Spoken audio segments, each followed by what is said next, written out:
This lecture is officially called like the GM's Choice or something. All right, hello everybody. Welcome to the lecture where I get to talk about whatever I want.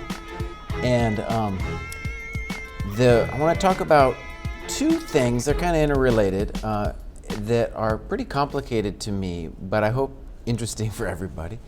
Now, the theme of the lecture is this, that over the last year or so, I've come to understand that Bobby Fischer was not a universal player. And that's maybe for you guys, that doesn't mean anything. For me, it's kind of a big deal because I grew up studying Fischer's games and kind of thinking of him as this universal player.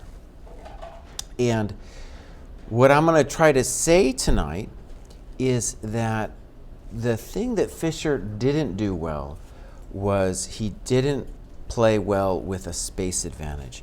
And not only that, but he learned ways to systematically avoid ever getting a space advantage. So it's this really interesting deficiency that he learned to work around. And we'll see it gets really weird, the workarounds he comes up with. And maybe just as a life metaphor for what a workaround is like when you're an old guy like me, a lot of times you can't remember things, right? You can't remember people's names. So when you see someone and they say, "Hi, Jesse," and you don't remember their name, you come up with a smile or some little dodge to try to pretend like you knew their name, but you actually didn't.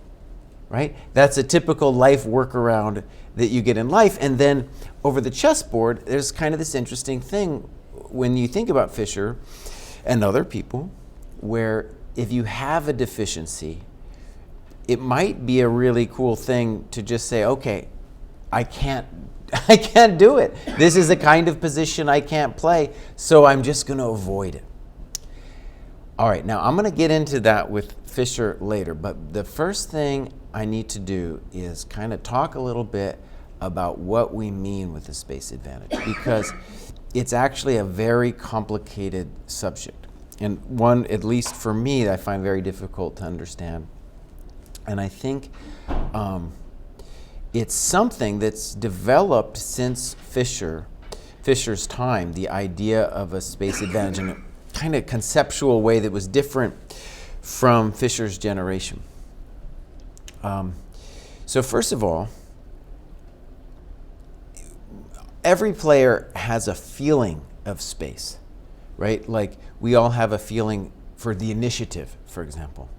Even if we don't think too much about it, it's in the back of our head when we, if you easily sack a pawn and get some play and you feel good about it, then that's your feeling for the initiative. And in a similar way, we all have a feeling of space, and we've all had positions where we felt crowded. But it's harder to say, like, what is the space advantage? And it gets really abstract. So what I'm going to do is I'm going to present two ways of thinking about the space advantage. I'm going to start with this position. It's a position I've thought a lot about. This is a position that was in this Russian book from the 70s by Stein that I had never heard of, but Gelfand quoted in his new book on positional play. And let me just go back a couple moves. Black has played knight bd7, white castles, and e5 would go into a king's Indian, of course. c5 instead, and this is actually a terrible move. And for me personally, it's interesting because I remember when I was a kid, I was poor and I had to hustle chess for money on the streets of Chicago, there on the Lakeshore Drive.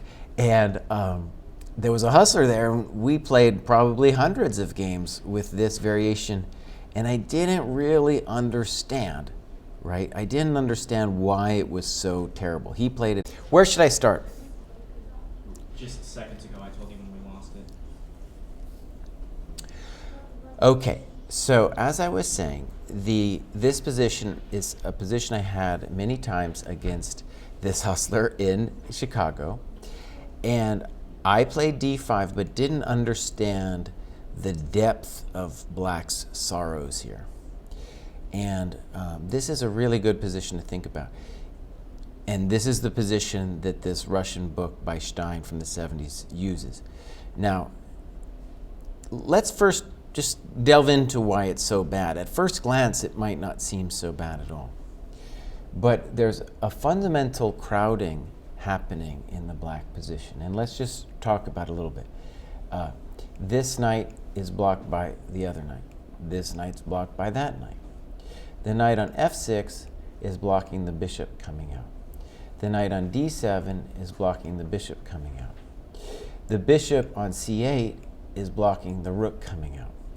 And the knight on d7 is blocking the defense of the d6 pawn. So it's this real mess. And you say to yourself, well, why is it important to do the d6 pawn? The reason why controlling d6 is important is that you can't play e6 because I can take and then take on d6. And e6 would be, let's call it the way for black to at least open the position a little bit and maybe get a Benoni style position. So the interesting thing is when you really get into this position is to say, oh, black is actually kind of positionally busted. He's actually in deep, deep trouble. And that was a big surprise to me to find that out and to think about it. So the word that this old Russian book uses is capacity. And so what we're going to say for White's advantage is he has the capacity to maintain this space advantage. And that seems really weird. But think of it like a bucket that you have to fill. If you don't fill the bucket, you won't actually be able to use your space advantage, and black will be free. Now that probably all sounded weird, but let me show you exactly what I mean by the following position. It's the same thing, same exact position. It's still black to move. All we've done is gotten rid of this piece, this piece, this piece, and this piece. And the stunning thing about this position is that now black is better. Whoa, it's like, yeah, it's truly astonishing. And the first thing to see is that black's congestion problems have been basically fully resolved, right? The rook is happy on a8 because the bishop's not there. The knight is happy because this isn't here. The bishop on c8 isn't being blocked by the knight. This bishop is happy. Total freedom on this diagonal. And the whole time in both positions, black doesn't have any weaknesses. Now, on White's end, his minors don't have the ability to squish black. And in fact, they don't have the ability to cover all the back spaces, the spaces behind the space advantage, right? You have this frontier up front, and you need material to cover it. Cover the space in back of your space advantage. And to give you a nice example here, there's several moves that black can play, but the one I like best is b5 and play like a Benko gambit. And not only do I think black is better here, but it's just really instructive when you think about the Benko, because the Benko is really geared toward first of all, getting play on the queen side so you don't get smashed with your central disadvantage and then your king later, whipping in. But two, because the Benko is ultimately an opening, and people don't realize this at first, that's geared toward an endgame. Black actually wants an endgame. And that's weird, of course, because White's up a pawn, and you'd say to yourself, well, normally the business there is to go to an endgame if you're up a pawn. Okay, now let me come back to Fischer a little bit. First thing to realize about Fischer is that he is coming of age right as what we call the hypermodern openings are happening. The hypermodern openings are the openings where you give your opponent the center. And that was a very controversial thing at the time. And when you look, honestly, at old games from the 1800s, almost all of them start either d4, d5, or e4, e5. and they go along those lines, similar to lines we still play today. But they didn't have the Grunfeld. They didn't have the King's Indian. All these openings that we now play that are hyper-modern in nature, they didn't have. So Fischer was exposed to this, and all these hyper-modern openings really are dealing with not having space, right? Now, let me try to articulate a different way of thinking about space that's less abstract. And I kind of think it's how Fischer saw the game. And in a lot of ways, it's the way I think of it too. And let me just say, what's interesting about this Fischer thing is, for me anyways, is not just historical, but I came of age, as a lot of other American players, studying his games, and there's arguably something like the chess gene of Fischer is somehow inside of me, because I too feel it's a funny thing. I'm not really comfortable, say, playing against the Benoni, but I've played the Benoni a bunch.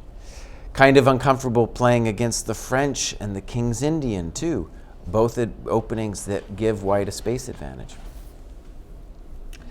So let me go ahead and talk about an opening, the Grunfeld, and use this different way of talking about space. So this different way of talking about space is like this. You say, listen, we are not interested in talking about this abstract, weird space thing. We're just going to talk about the question, are my opponent's pieces being made poor? If they're poor, then we can talk about specific pieces being poor. And a lot of times with a space advantage, like we have in this position, you could say, well, the problem is really that the pieces are poor. You don't even have to talk about space. You just talk about individual pieces and you talk about their problems. Okay, in the Grunfeld, which I have to admit, well, the first time I saw this thing, say this position, I just said to myself, wow, that's great. That is fantastic for white. How could this possibly be a good idea for black? But when you consider it not from the angle of space, but just from the angle of, are my pieces good or bad? Then you look at all of black's pieces, especially the minors, and you say, you know what? All those pieces are active and they are doing things. So black fundamentally doesn't have a problem. And so you could say to yourself, you know, forget about the space disadvantage thing. We're just going to talk about the pieces. All right, let's look briefly now at Fischer's openings for a second. And let's start with the King's Indian. So Fischer, first of all, is the first to really popularize this move, which is central now to modern theory, right? You almost get every single game. Before Fischer, there was a lot of games played like this. And this is playable, but what you're not doing is you're not forcing the d4 pawn to decide where it wants to go. Whereas knight c6 is going to put the pressure and make him decide. Okay, so now let's stare at this position for a second. In a lot of ways, this is the ultimate in space advantage in a conventional opening, right? When you think of yourselves like, well, what other openings give such a strong space advantage? It's hard to come up with one as grievous as this position. And also using this other way of talking about space, well, you can say this guy's terrible and that guy's terrible, right? And it's only when you start in this King's Indian where it gets interesting for black, really, is when you start thinking about the pointing of the pawns that are pointing towards the king side, pointing towards the king side, i.e. declaring to everybody that that is his side of the board. When you see that, and then you see that this f pawn is coming, and the fact that this poor king is on the side of the board where the attack is also going to come, well, then it becomes interesting, right? So the first point I want to make about Fischer is this was, of course, one of his major openings, and clearly he was comfortable with playing without space, right? Playing without space. Now let's look at his other key opening here, the Najdorf. Let me just a quick aside.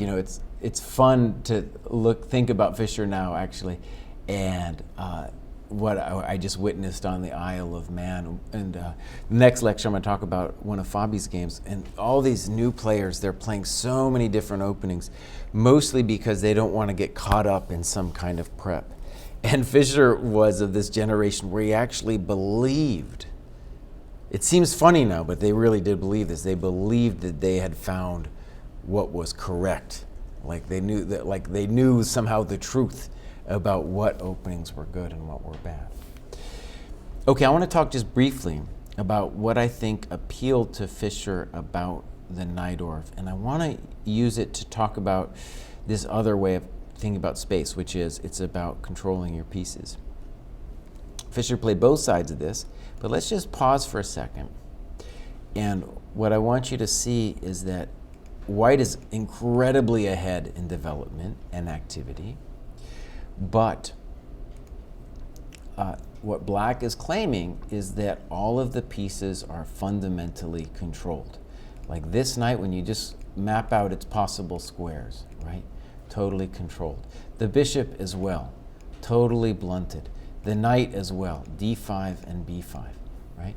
So it's this very interesting idea of saying, first of all, I got an extra center pawn, and this pawn isn't working.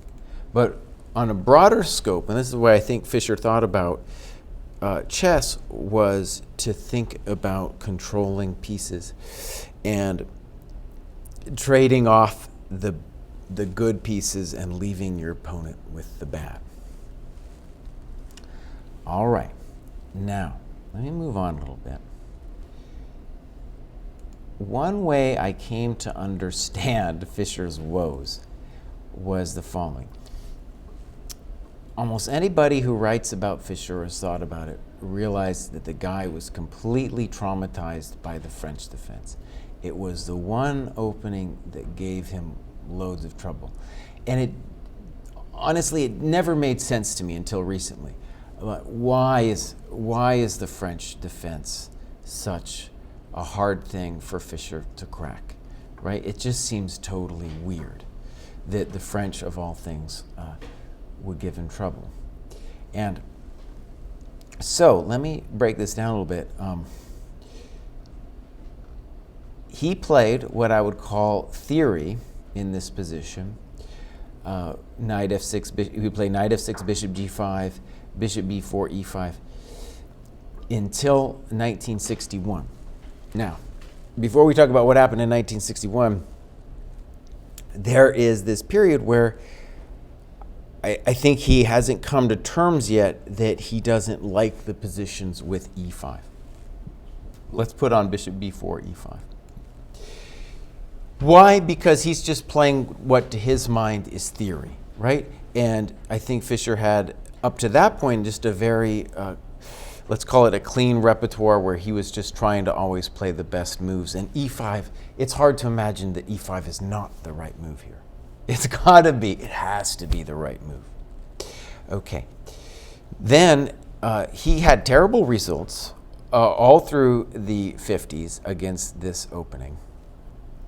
And then in 1961, he lost a couple very key matchups, and then I believe it was a U.S. championship, he lost to my future teacher, I wasn't even alive at this point, Edmar Mendes, who I think he just thought was completely beneath him, which he was.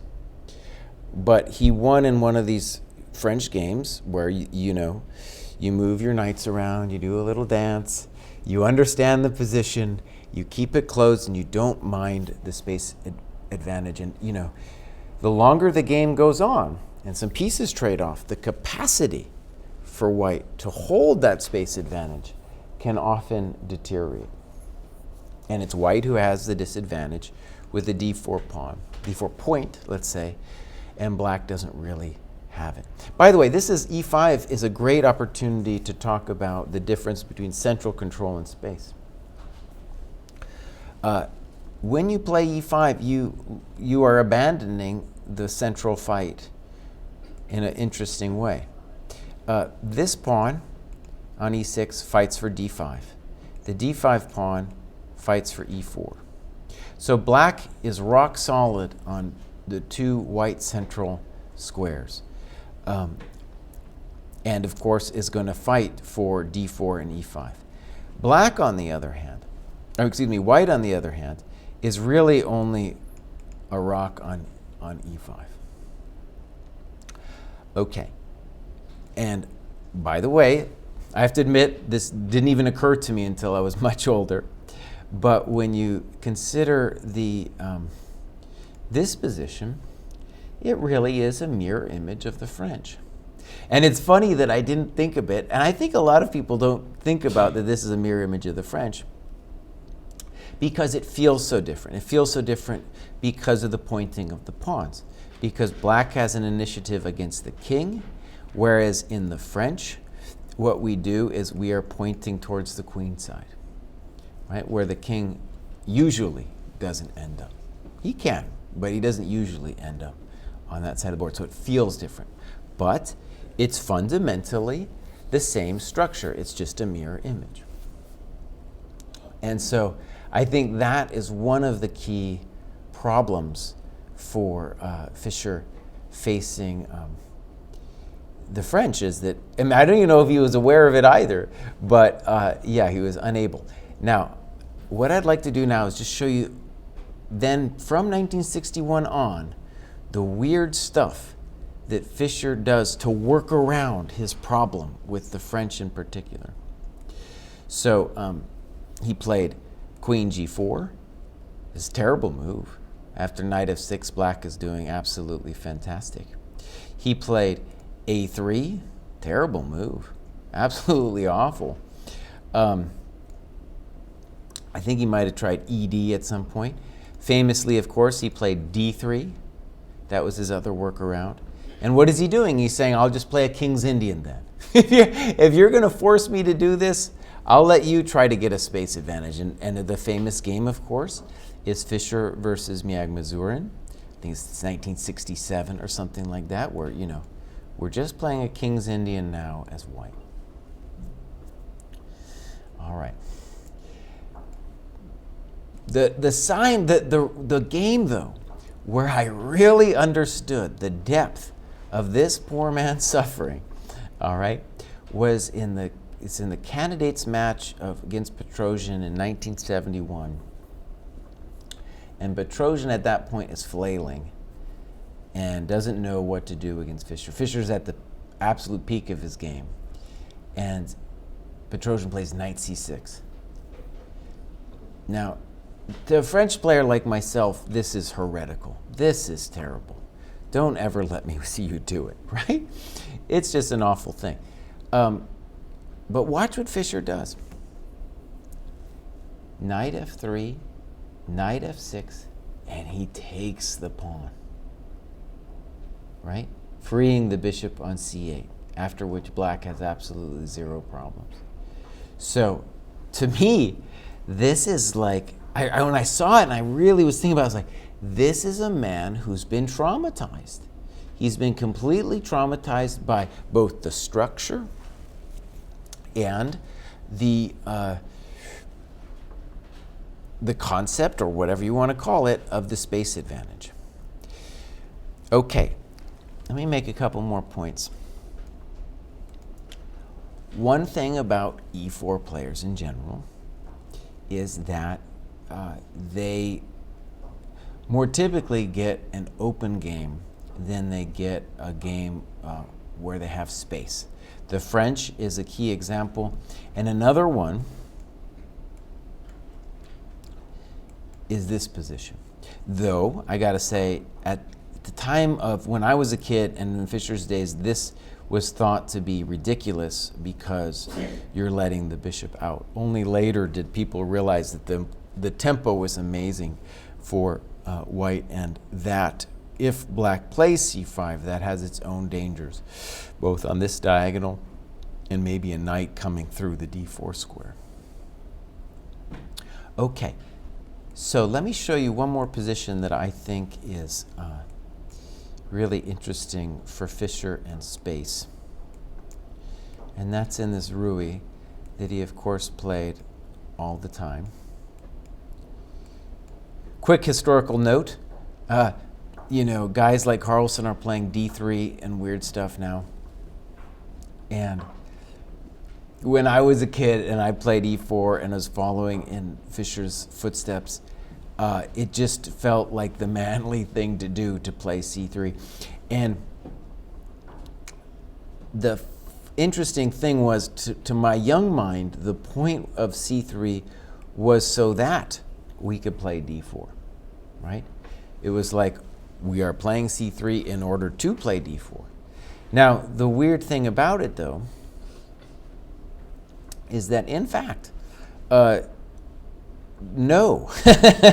not necessarily, because when you look then at what Carlsen did, and let's go and play d3, and let's just say for kicks d6 and c3, the interesting point, and this goes to the second conception of space, or a different conception of the game altogether, which is that, you know, you can, if you want, you can forget about the notion of space entirely and just talk about which pieces are controlled, right? So the point of c3 is really all about saying this knight on c6 is bad, right?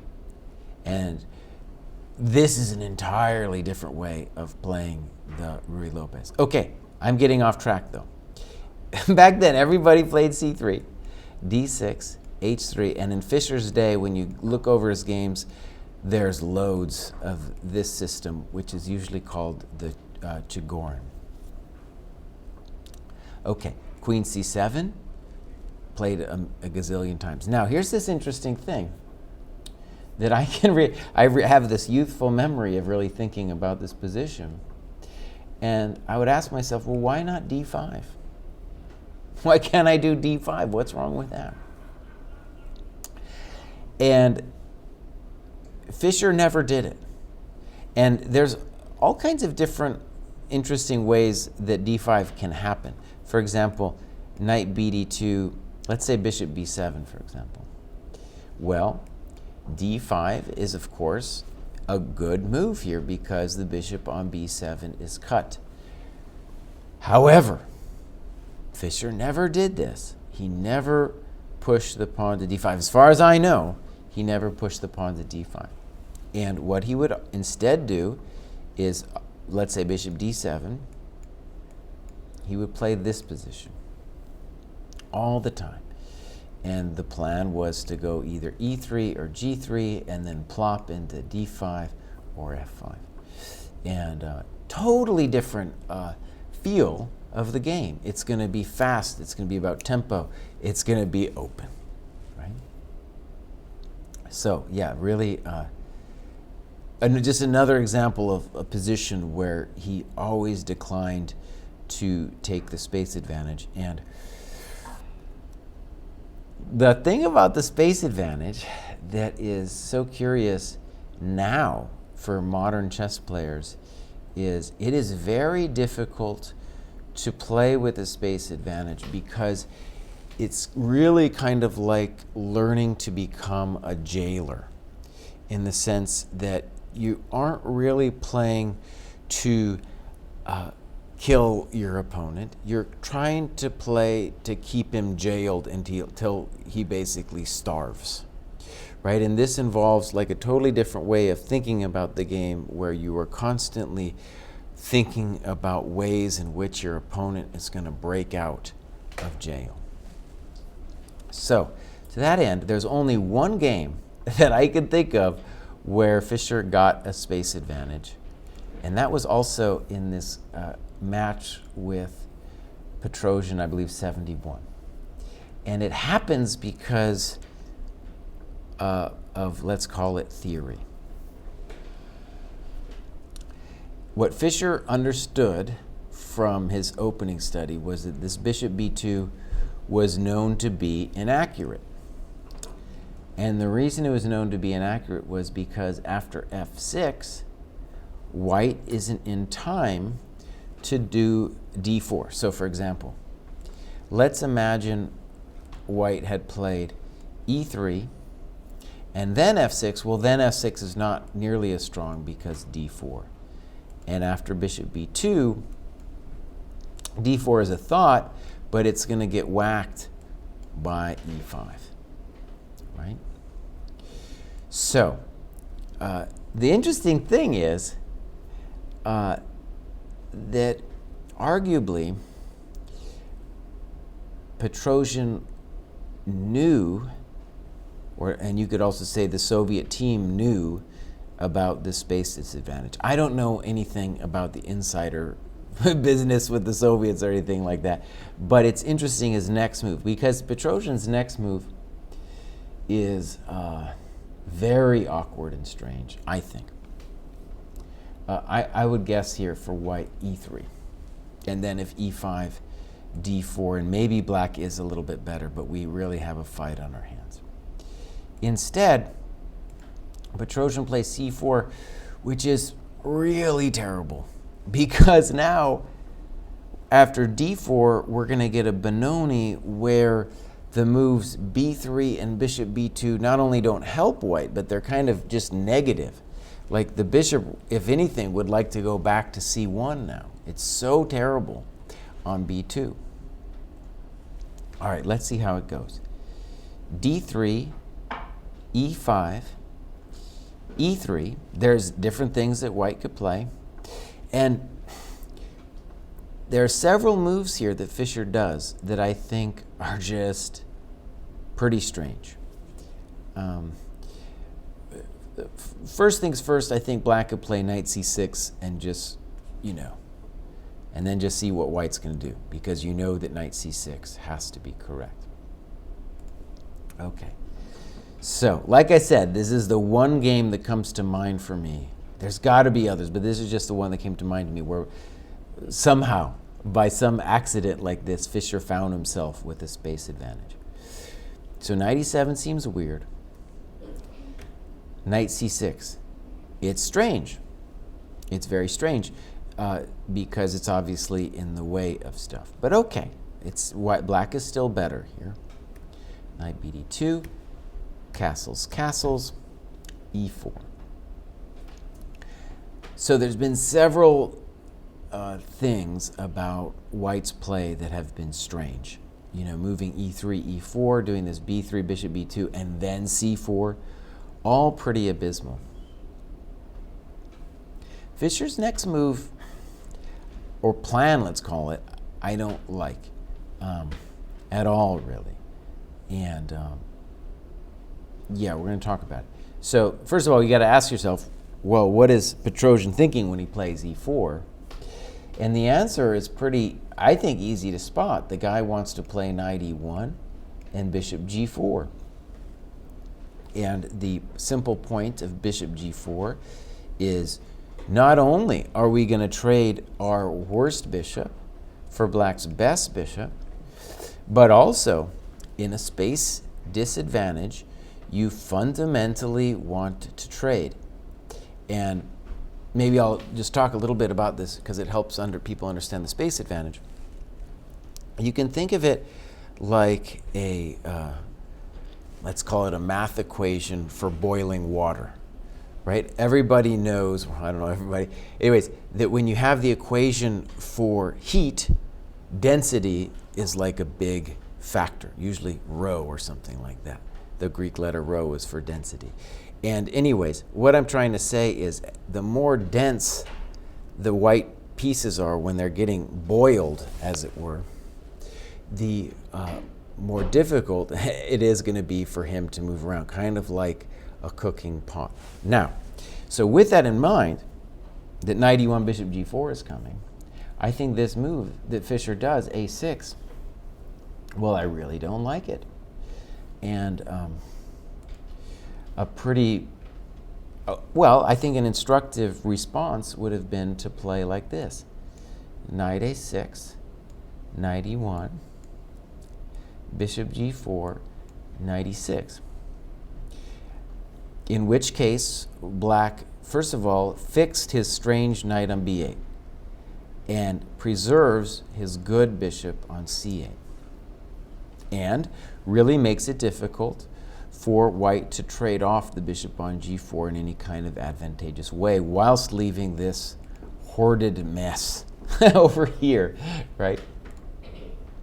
However, let's think about this position for a second, because it kind of gets to the matter of why I think Fischer found it hard to play with the space advantage.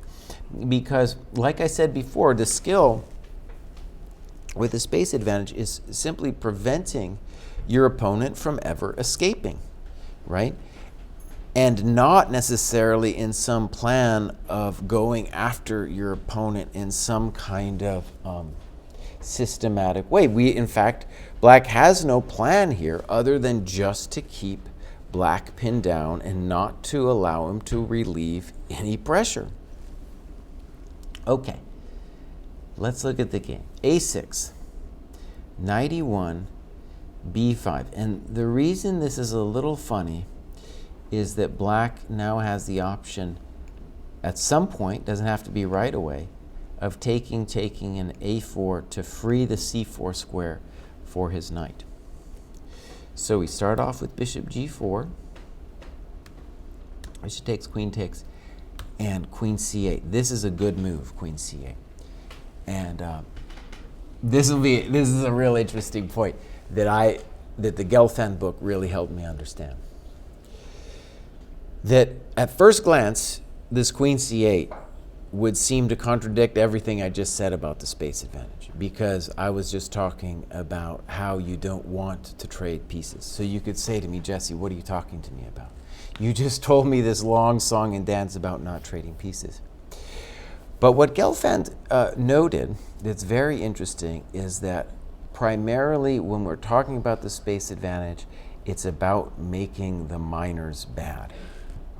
The queen will find a way to be active as well as the rooks in general. Like in this position, you can see there's possibilities for f4 to happen, and like I mentioned, cb, ab, a4 to happen. So the heavies, the white heavies, aren't the ones that we're really persecuting. It's the three minors who, as you can see just visually, they're absolutely awful. Okay, so white could have taken, but he goes back. Knight d7. And let me just say, it's so interesting to think about it in terms of, let's say, my own chess development. Because when you look at Fischer's games, let's go back to the King's Indian just for a second. One very non-modern thing that he would often do to meet White's expansion on the queen side is he very often played the move c5. And the idea that he used in several games was to, instead of just going for it on the king side like you see guys like Nakamura now doing, he would first try to stabilize the situation on the queen side with c5. And of course, that's what we got here with c4. And when I was a kid on these structures, I remembered it was always like I was dogmatically doing the same thing with playing here and then trying to crack this point, yada yada. But the funny thing is, it's not terrible, but what you got to realize is you're not interested in the pawn break per se. You are interested in making the white pieces terrible and keeping them in a box. And I honestly didn't get that forever. And I didn't have a coach to tell me, it's like, it's not about the pawn breaks, it's not about some knight b6 stuff, it is about making the pieces terrible. Okay, knight c2, rook b8, slightly funny, but now truly, I think, a terrible move from Petrosian here, a move I don't understand. Rook fc1. It's as if he is hoping for some kind of wildness here on this file. Whereas the move rook fb1 gives white every hope, not every hope, but some hopes of equalizing, where black now has to be worried about snip, snop, and snag gaining the c4 square. And ideally, really, he doesn't care so much about potential weakness on b3. He cares about fixing his guys. And both of the knights, honestly, can use that square, potentially the other knight too. All right. Let me show you how this went. This move was strange to me. I don't know where the queen's going. This move also strange. I think he needs to play cb and a4. That move's kind of strange to me as well. And now he does it, but he does it in a position where it makes no sense to me, because now the bishop is in the way of the a-pawn. Again, I still want the guy to play a4.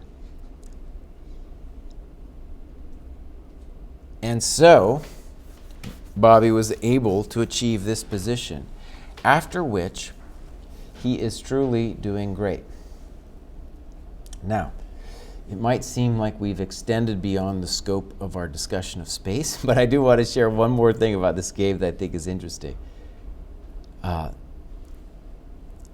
In this position, black can do several things here. He can play knight a5, for example, threatening knight b3. In this position, you got to say either that black is clearly better or maybe close to winning. Okay. The decision that Bobby takes here is real interesting, because knight a5 would really be the decision to continue to play against the two poor minor pieces. But what he does here, this transition, is fascinating, because what he's going to implement now, which, yeah, it's funny when you look at this position, honestly, when I look at it, it's not immediately obvious that this is going to pay off to me for black. But let's get inside Bobby's head for a second. Bobby is saying that it's the advantage of the rook and bishop versus the rook and knight, which will be significant in the coming ending. And we now call that advantage, we call that the Fischer endgame. And to put it briefly, in hopefully words that are understandable later, you got to learn how to do it in a practical way, and this is a great example of the Fischer ending. But I think the easiest way to understand the Fischer ending is through a metaphor. Now in our political culture, right, the left in particular likes some kind of phrasing like, in diversity there is strength, right? And usually they're talking about racial diversity, but you can imagine all kinds of different diversities. Education, income, age, all these kinds of things. And if that's true, right, that there's strength in diversity, really what you have to say is some people are able to do one thing and other people are able to do another thing, and then together they can do something special. And it might not seem like I'm talking about chess anymore, but what I'm talking about is the Fischer endgame. Because the poor bishop, this poor beast, only touches half the board for all of its life. However, in the endgame, it touches far more squares than the knight. The knight is a maximum of 8. And this bishop, even though it's a bad bishop technically, blocked by the pawns, already controls a massive amount of squares, right? So with that advantage of square control, the rook then controls the other half of the board. It can touch the squares that the bishop can't see, and that allows the rook and the bishop, through that greater square control, to dominate the knight and the white position in particular. I could talk forever about it, but let's just roll through it and then I'll try to wrap up. Bishop b4 dominating the knight, check to the miserable king. You can get everything you want. yeah, it doesn't seem like we're going to win this, but watch what he does here. Notice that some players would, be willing to trade the rooks. No rook trade. This is the Fischer endgame. It seems like we blew it. Seems like the king's offside, but Fischer has faith that the rook will be a monster. No trade. Now the rook's not allowed back. Oh man, this is a totally evil endgame. Look at that. And we're in. And it's over. So, one reason I wanted to finish on that, it was a variety of reasons, but just to see that the maestro had this one weakness, but he was also, in several areas of the game, the person who took us to new places. Not only the Fischer endgame, but just the idea that the bishop was stronger than the knight. Okay, let me finish by saying a closing thought that I think any chess player could use is to say to yourself, of course, ideally, you would like not to have holes in your game, right? Places that you don't understand or are uncomfortable with, right? For example, you've all heard the saying that you should be comfortable with playing both with an isolated pawn and against the isolated pawn. But if we're honest with ourselves, then maybe you create an opening repertoire and just an awareness in yourself that you can't do everything correctly. Maybe you don't play with the initiative well, or maybe you don't play the endgame well, or maybe there's some other feature of the game that you find a workaround, really like Fischer did, right? Where you recognize your weaknesses. And it's hard, let me just say this about Fischer. It's hard for me to imagine that arrogant dude sitting down one time and saying to himself, oh, I have a weakness. It's hard for me to imagine that guy saying it to himself. But as you see with like French and the other openings, he did at least have the awareness to say something like, I don't like these positions. All right, we're going to take a short break and then we're going to go and do lecture number 2.